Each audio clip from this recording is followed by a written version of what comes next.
Hi, and welcome to another. Here it is, Woody's Tapestry. Here on Woody's Tapestry, we love to put things together. This is our 9th episode, and I want to thank you guys for hanging in there with me and dealing with it. And I'll say it again because I got it written down, so that's what I'm supposed to say. But anyways, before we get started, let's take care of some business first. First thing I need you to do is to look down in the corner and see that little button that says subscribe. Hit that. Then look up and look at the bell that's up there. Right, that gives you indications. It notifies you, notifications when I put something out. So go up and hit that little bell and then give me a thumbs up. And if you have something to say, please don't hesitate to leave a subscription or comment, something in the bottom. So like I said, I want to thank you guys for participating. So here's what we're going to do. The topic of the day is, what did you hear? No. What? You heard? Okay. See, that right there. We don't always hear what people are trying to say. Okay, listen at this. Your ears work, right? So they're hearing. But is your brain so that they can listen? I'm just wondering, But here's something else. It's a riddle that I heard, and I just want to throw this out here because I think it's cool. Okay, here it is, the riddle. After traveling 1,000 miles, you finally meet your opponent. What's the first thing you want to make sure? I can't give you the answer yet.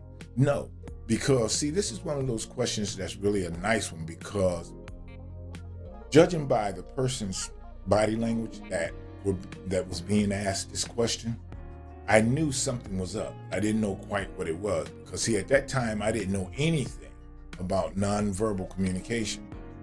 And being that we're all spiritual beings and we're all humans having this, we're spiritual beings having this humanistic or this human experience. That's the way to say it. The whole person is necessary in order to communicate. You see, the first time that I heard this was about 50 years ago. This is when I first heard this. And back then it didn't mean that much to me because I was just a kid. But over the years, this thing stayed with me, this question. So when I was in a setting with different people, and we'd be sitting around talking about things, I would always throw this out on the table, just to see their response. And then I would look in, real close and everything to see, the movements of their body and their eyes and everything. And even with doing that, I can tell you to this day, I've never found anyone that could give the right answer. And here's what I came to a conclusion. Because people just hear what they want to hear. Now, if you ask, how did we get where we are now to where we don't listen, but we can chatter? Seeds, man, seeds. Things that have been planted in your mind, things that have been planted in your psyche. Seeds. And most of this stuff comes through the media. Most of it, not all of it, most of it comes through the media. And when you got false advertisement, other words, people that just lying to you all the time, and because these people lie and have you thinking a lie, you develop these bad habits. One of those habits is not listening. So we don't hear or listen, or really pay attention to what our fellow man or woman is really trying to do, especially if what they're saying rubs up against our little true reality or our falsehood. It's like, man, no, I don't want to hear that. But tell the truth and shame the devil. Because here's the truth. We don't like to be reminded of who we really are. And I will agree that even though most of the responsibility can be placed on us, a lot of it do go to the media. See, we play a part in this development, but they do too. See, the reason that I say that is because they are controlling what they're doing on purpose. They purposely want you to not be able enough to understand what the other person is saying, or what your neighbor across the way, what they may need. See, they don't want you to go over, knock on the door and say, hey, how you doing today? Is there anything I can do for you? I noticed that you were moving a little slow, whatever. Just concern. Okay, we only have this one world, okay? And we must learn to live together. We're going to have to learn to live together. We don't get out of here without learning how to live together. Check this out. There are some people right now in this country, as we speak, as I speak, that believe that people that look like me are trying to take their rights. Now, how crazy is it? Okay, if you were really listening, really listening to what I was saying and trying to get across, you realize that I don't want nothing you have. I only want what I got coming. I only want what belongs to me. I don't want your stuff. Now, here's the flip side, because you've been fed that lie. The flip side is like this. Those same people are willing to trample, walk over, destroy, take, abuse my right to get to theirs. Listen to me when I say this. It don't have to be like that. No one on this planet can talk you into anything. Hatred, love, illusion, any of that stuff. The only voice that really matters is the one that's within. You gotta learn to start speaking yourself. And not only speaking stuff, make sure you speak good things to yourself. Okay, let's get back to this riddle. I'm gonna say it again. After traveling 1,000 miles, you finally meet your opponent. What's the first thing you must make sure?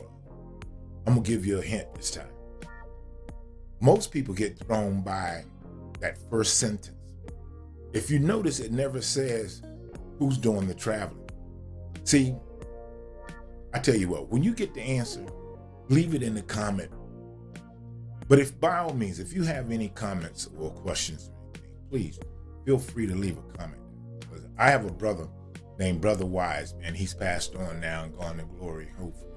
I'm pretty sure. And Brother Wise was my man. He used to always come up to me and say, man, a mouth will say anything. He said, you know what? A monkey will take money. Here go $1. So if a mouth can speak irresponsibly and ears can hear irresponsibly, this is why you got organizations that's out there that like Toastmaster. I know, man, Brother Wise, he was a brother in my heart, man. And I think about him all the time. He has some nice stuff to say. But just like for Toastmasters, they spend a lot of time trying to get you to focus on speaking, because that's what they want you to do, develop the tools to be able to speak, in a public way. But it's just as important to learn how to listen too, because listening is where you really understand what the other person is saying. See, an old guy told me one time, he said, son, there's a reason that God gave you 2 ears and 1 mouth. Because I was mouthy as a kid, as y'all think. He said, because you need to hear twice as much as you're saying. You're okay, old dude. Now I'm him, so now I understand. So, anyways, we're supposed to listen to each other is the bottom line. But the most important person that you should listen to is yourself, because that inner voice is never, never wrong. Listen, I want to thank you guys for hanging in there with me. And, oh, by the way, the answer to the riddle, if after 1,000 miles of travel, you finally meet your opponent, the first thing you want to make sure is your opponent is the one that's doing all the travel. And here's why. If you travel 1,000 miles, even if you have the fastest jet, you got to prepare, get on, get off, go to a hotel, go somewhere to be settled. Now you're in a foreign land. You don't know the people as much. You're not at home. See, you don't know the playing field as well.